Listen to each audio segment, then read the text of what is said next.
job shortly thereafter at the health department. And because of my experience with this, I really was passionate about doing HIV work, and they had, had a great program and had really interesting public health work going on there. And so I just was able to land a job there. And I ran into a woman who was doing some really cool work with HIV prevention. So I had done counseling and testing, and this is the point where people are scared. They're either, at that time, they were either worried, like no reason to worry that you have HIV, but they wanted to be sure they didn't, or people who knew they did and they just, it was too late to do anything about it.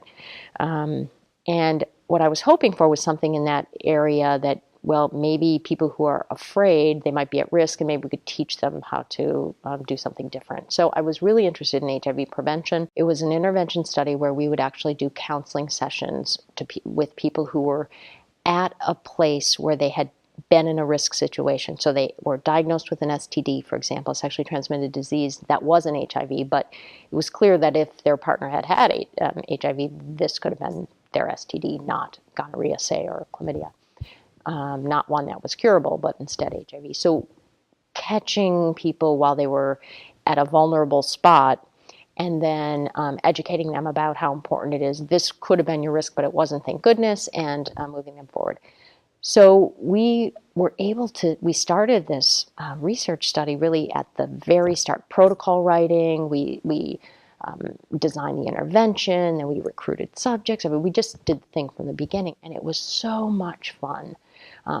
The creativity of thinking about what the study design would be, how we could randomize people, and what the best design would be, and then what the best intervention would be, how we could measure effectiveness, and what statistical analyses we do. And it combined for me both this passion and spirit part with this analytic part that I liked, that I was kind of left behind after the engineering conversation all those years before.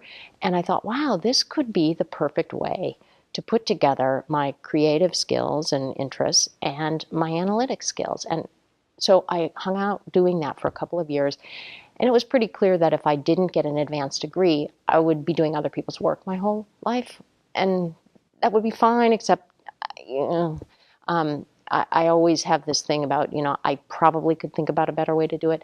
So I gave into that, and I went back to school, and that's when I came to the East Coast, and I went to Hopkins, and I did a PhD, and I really, really loved the combination of the creativity and the qualitative kind of analyses where you can really talk to people about how they're feeling and what's going on, and the quantitative analysis. And I did epidemiology and demography, and I had a great run at it, and a really good many years, 15 years or so, at the Centers for Disease Control and Prevention, where I did HIV research and surveillance, and was able to work on some amazing projects, and loved that balance of creativity and being able to kind of answer to that spirit, that need for help, that person who'd stand in when no one else would, working for the underdog, and then being able to tap into that quantitative piece too.